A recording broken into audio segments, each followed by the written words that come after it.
अष्टवक्र जीवन का संपूर्ण परिचय। अष्टवक्र दुनिया के प्रथम ऐसे व्यक्ति थे जिन्होंने सत्य को जैसा जाना वैसा कह दिया।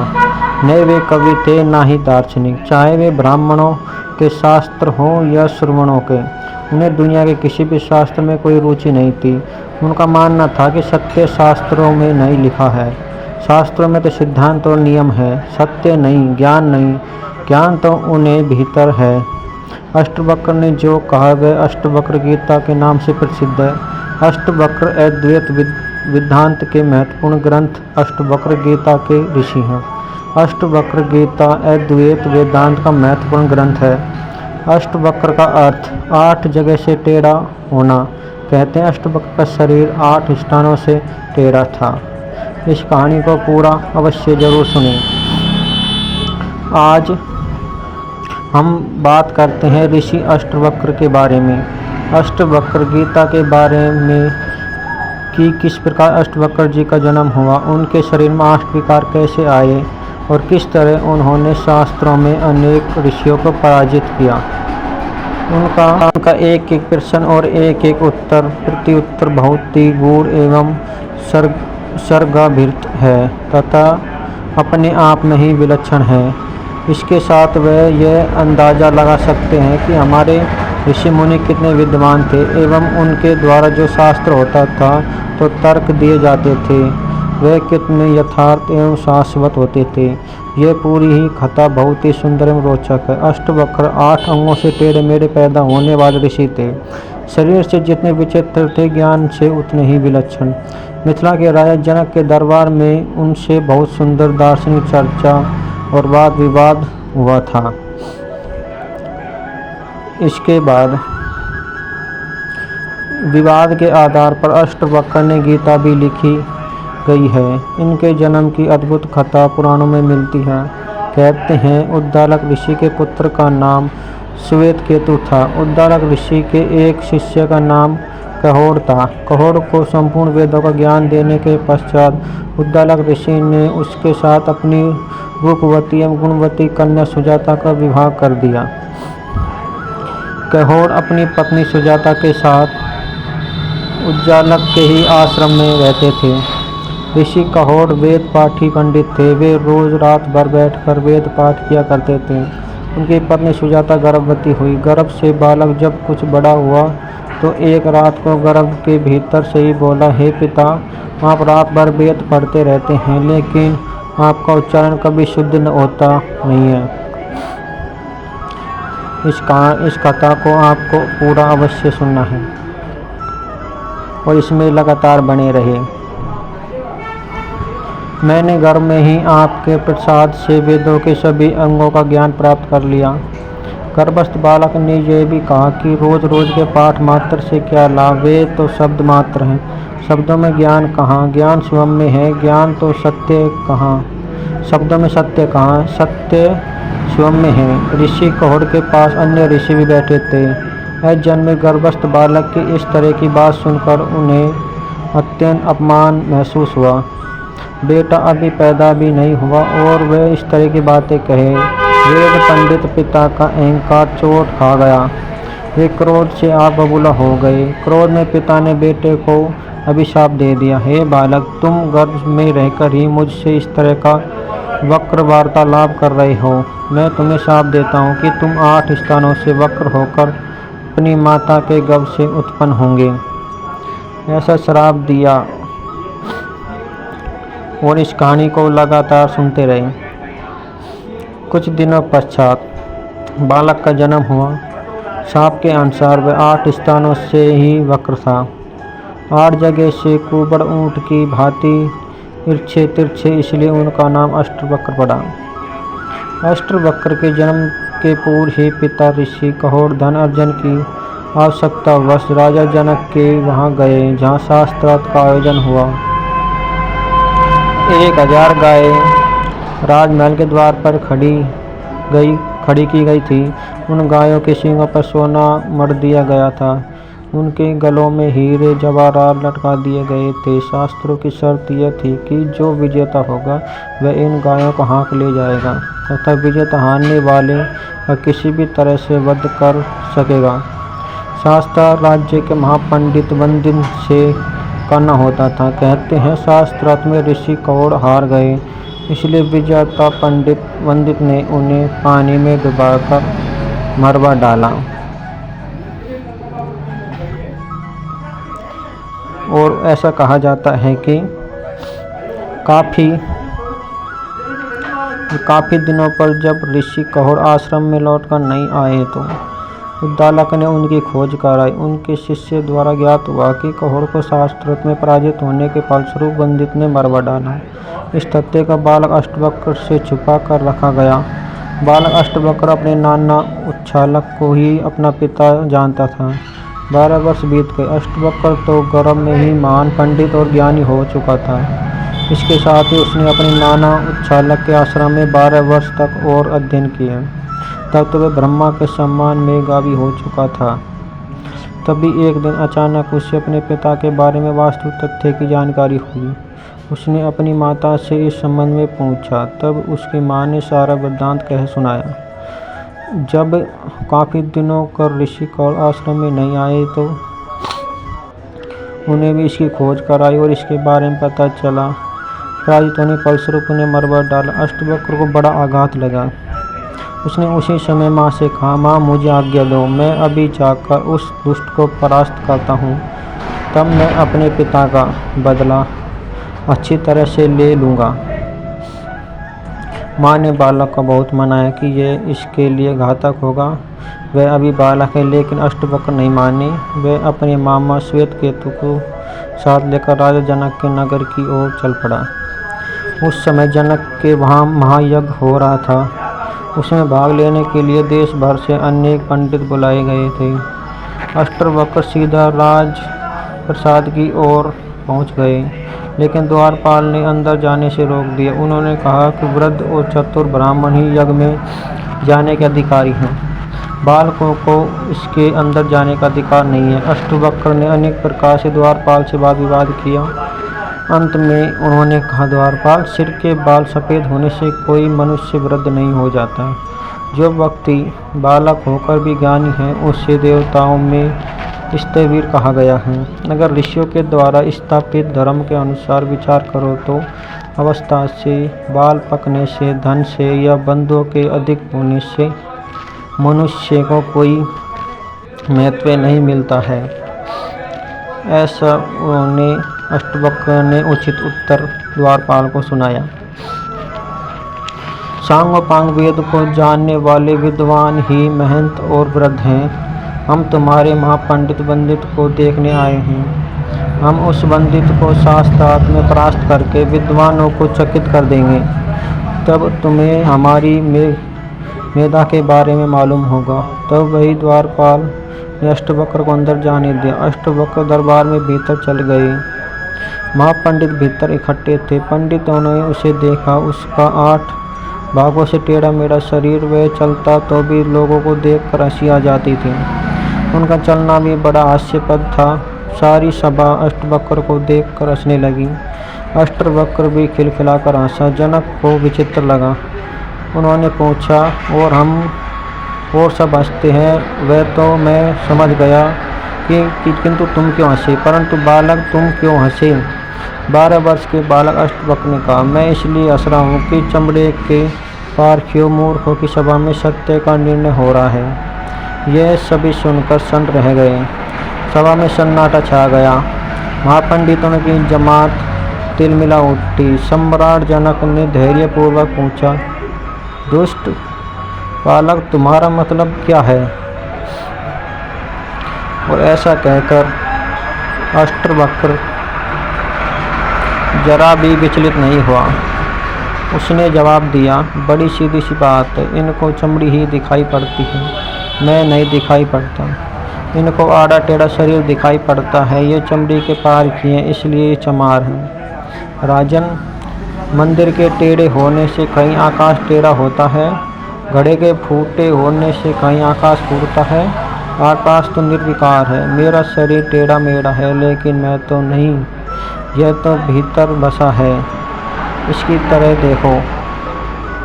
बालक के मुख से ज्ञानपूर्ण उपहास सुनकर सभी पंडित हतप्रभ और उज्जित रह गए।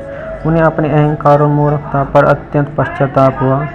अष्टवक्र ने राजा जनक से कहा, हे राजन, अब मैं आपके उस मेधावी राज्य पंडित से मिलना चाहता हूँ जो पंडितों के बीच में भय बना हुआ है। उसी से शास्त्रार्थ करने की इच्छा से मैं यहाँ आया हूँ। मैं अद्वैत ब्रह्मवाद के विषय में उससे वार्ता करूँगा।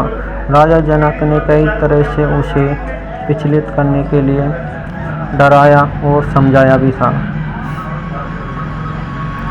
कहा कि शास्त्र के विचार को त्याग देने के लिए कहा, लेकिन अष्टवक्र अडिग रहा और स्वर कठोर करके कहा, हे राजन, बालक कहकर आप मुझे हीन क्यों कहते हैं? मेरा आग्रह है कि आप पंडित को शास्त्रार्थ के लिए बुलाइए, फिर आप देखेंगे कि मैं उसको किस प्रकार परास्त करता हूँ। राजा को विश्वास होने लगा कि यह बालक असाधारण है। उन्होंने परीक्षा के लिए कुछ प्रश्न भी किए। जनक ने कहा, हे ब्राह्मण पुत्र, जो मनुष्य 30 अंग वाले, 12 अंग वाले, 24 पर्व वाले, 360 आरे वाले पदार्थ के अर्थ को जानता है, वही सबसे बड़ा पंडित है।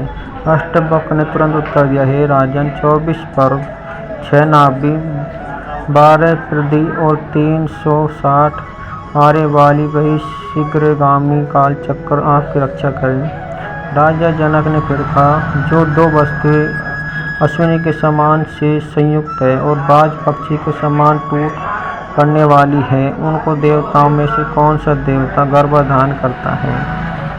वे वस्तुएं कहाँ से क्या उत्पन्न करती हैं? अष्टवक्र ने कहा, हे राजन, ऐसी अशुभ वस्तुओं की आप कल्पना भी नहीं करें। वायु उनका सारथी है, मेघ उनका जन्मदाता है, फिर भी मेघ को उत्पन्न करती है। राजा जनक ने पूछा, सोते समय आँख कौन नहीं मूंदता? जन्म लेकर कौन नहीं हिलता? हृदय किसके नहीं है? और कौन सी वस्तुएं वेग के समान बढ़ती हैं? अष्टवक्र ने कहा, मछली सोते समय अपनी आँख नहीं मूंदती, अंडा उत्पन्न होकर नहीं हिलता, पत्थर के हृदय नहीं होता, नदी वेग से बढ़ती है। अष्टवक्र के वचनों को सुनकर राजा जनक प्रसन्न हो गए। उन्होंने उस ब्राह्मण बालक के हाथ जोड़कर कहा, हे ब्राह्मण पुत्र, आपकी जैसी अवस्था है वैसे आप बालक नहीं हैं। ज्ञान में आप निश्चित ही वृद्ध हैं। मुझे आपकी मेधा पर निश्चित ही विश्वास हो गया। आप जाइए, इस मंडप के भीतर महापंडित वंदित बैठे हैं, उनके सामने बैठकर शास्त्रार्थ प्रारंभ कीजिए। अष्टवक्र के अंदर पहुंचकर वंदित को शास्त्र के लिए ललकारा। वंदित देखकर चौंक पड़ा, बिना उत्तर दिए उसकी नादानी पर हंसा।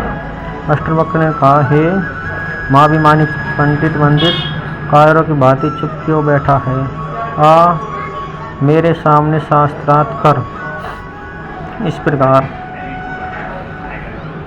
वंदित ने अपमानपूर्व वाणी सुनकर आवेश में प्रश्न प्रारंभ किया। उसने कहा, एक अग्नि कई प्रकार से प्रज्वलित की जाती है। सूर्य एक होकर भी संपूर्ण जगत को प्रकाशित करता है। एक वीर इंद्र सब शत्रुओं का नाश करता है और यमराज सब पितरों के स्वामी हैं। अष्टवक्र ने कहा, इंद्र और अग्नि दोनों सखा के रूप में साथ साथ विचरते हैं। नारद और पर्वत दोनों में देवर्षि हैं और अश्विनी कुमार 2 हैं। रथ के पहिए 2 होते हैं और विधाता के विधान के अनुसार स्त्री और पति 2 व्यक्ति होते हैं। फिर वंदित बोला, कर्म से 3 प्रकार के जन्म होते हैं। 3 वेद मिलकर वाजपेयी यज्ञ को संपन्न करते हैं। अब ये गण 3 प्रकार के स्नानों की विधि बताते हैं। लोक 3 प्रकार के हैं और लोक 3 प्रकार के हैं और ज्योति के भी 3 भेद कहे गए हैं। अष्टवक्र ने उत्तर दिया, ब्राह्मणों के आश्रम 4 प्रकार के होते हैं। 4 वर्ण यज्ञ को संपन्न करते हैं। दिशाएं 4 हैं, वर्ण 4 प्रकार के हैं और गाय के पैर भी 4 होते हैं। ऐसा उचित उत्तर अष्टवक्र ने वंदित को सुनाया और कहा, वंदित ने कहा, अग्नि 5 है। पंक्ति द्वंद्व में 5 चरण होते हैं। यज्ञ 5 प्रकार के हैं। वेद में चेतन, प्रमाण, विकल्प, विपर्य, निद्र और स्मृति, ये 5 प्रकार की वृत्तियाँ कही गई हैं और पंचनद देश सर्वत्र पवित्र कहा गया है। फिर अष्टवक्र ने कहा, अग्न्यादान की दक्षिणा में 6 गोदान की विधि है। ऋतु 6 हैं, इंद्रिय 6 हैं और सारे वेद में 6 सादृश्य यज्ञ की विधि का वर्णन है। पंडित बोला, ग्राम में पशु 7 प्रकार के होते हैं, वन के पशु 7 प्रकार के होते हैं, 7 छंदों से एक यज्ञ संपन्न होता है। ऋषि 7 हैं, पूजनीय 7 हैं और वाणी का नाम सप्ततंत्री है। अष्टवक्र का 8 गोपों का एक शतमान होता है। सिंह को मारने वाले सर्प के 8 पैर होते हैं। देवताओं में 8 वसु हैं और सभी यज्ञों में 8 पैर का युग होता है। पंडित ने उत्तर दिया, पितृयज्ञ में 9 समदेनी होती हैं, 9 भागों से सृष्टि क्रिया होती है। बृहति छंद में चरण में 9 अक्षर होते हैं और गणित के अंक 9 हैं। अष्टवक्र का दिशाएं 10 हैं। 10 सैकड़ों का 1000 होता है। स्त्रियों का गर्भ 10 महीने में पूर्णावस्था में पहुंचता है। तत्व के उपदेशक 10 हैं, अधिकारी 10 हैं और द्वेष करने वाले भी 10 बताए गए हैं। ऐसा उत्तर अष्टवक्र ने पंडित को सुनाया और यह चर्चा आगे बढ़ती गई और आगे कहा गया है कि पंडित बोला, इंद्रियों के विषय 11 प्रकार के होते हैं। 11 विषय ही जीव रूपी पशु को बंधन स्तंभ हैं। प्राणियों के विकार 11 प्रकार के हैं और रुद्र 11 प्रसिद्ध हैं। अष्टवक्र ने उत्तर दिया, वर्ष 12 महीने में पूर्ण होता है। जगती द्वंद्व के 12 अक्षर होते हैं और 12 दिनों में प्राकृतिक यज्ञ पूरा होता है। आदित्य सर्वत्र विख्यात है। पंडित बोला, त्रयोदशी तिथि पुण्य तिथि कही गई है। पृथ्वी के 13 द्वीप हैं। बस इतना कहकर पंडित चुप पड़ गया। उसको आगे बोलते न देख अष्टवक्र ने विषय की पूर्ति करते हुए कहा, आत्मा के भोग 13 प्रकार के हैं और बुद्धि आदि 13 उसकी रुकावटें हैं। बस इतना सुनते ही पंडित ने अपना सिर झुका लिया। दूसरे ही क्षण सभा में कोलाहल मच गया। सभी अष्टवक्र की जय जयकार करने लगे। आज महात्मा कहोड़ की आत्मा किसी अज्ञात लोक से अपने पुत्र अष्टवक्र को कितना आशीर्वाद दे रही होगी। सभी उपस्थित ब्राह्मण हाथ जोड़कर अष्टवक्र की वंदना करने लगे और सभी अपने आचरण से शर्मिंदा भी होने लगे। तब अष्टवक्र ने कहा, हे ब्राह्मणों, मैंने इस अहंकारी पंडित को आज परास्त कर दिया। इस अत्याचारी ने कितने ही पुण्य आत्मा ब्राह्मणों को पराजित करके पानी में डुबवा दिया है। इसलिए मैं भी आज्ञा देता हूँ कि इस पराजित पंडित को उसी तरह नदी में डुबा दिया जाए। अष्टवक्र राजा जनक की आज्ञा की प्रतीक्षा करने लगा। राजा स्तंभ बैठे थे। अष्टवक्र क्रुद्ध होने लगा और कहा कि आप डुबाने जाने की आज्ञा क्यों नहीं देते? इस तरह चुप बैठे रहने वाले मेरा अपमान है। राजा जनक ने अत्यंत विनीत स्वर में कहा, हे ब्राह्मण, आप साक्षात ब्रह्मा हैं, इसलिए मैं आपके इस कठोर स्वर को भी सुन रहा हूँ। आपने पंडित को जिस प्रकार की आज्ञा दी है उसका मैं समर्थन करता हूँ। पंडित ने आज्ञा स्वीकार करते हुए कहा, इससे मेरा उपकार होगा, मुझे अपने पिता वरुण का दर्शन होगा। अष्टवक्र की ओर मुड़कर पंडित ने कहा, हे ऋषि वक्र, आप महान हैं, सूर्य के समान दीप्यमान हैं, आपकी मेधा है और अग्नि के समान आपका तेज है। मैं चलते समय आपका वरदान देता हूँ कि आप इसी क्षण अपने स्वर के पिता कहोड़ को फिर से जीवित अवस्था में पाएंगे।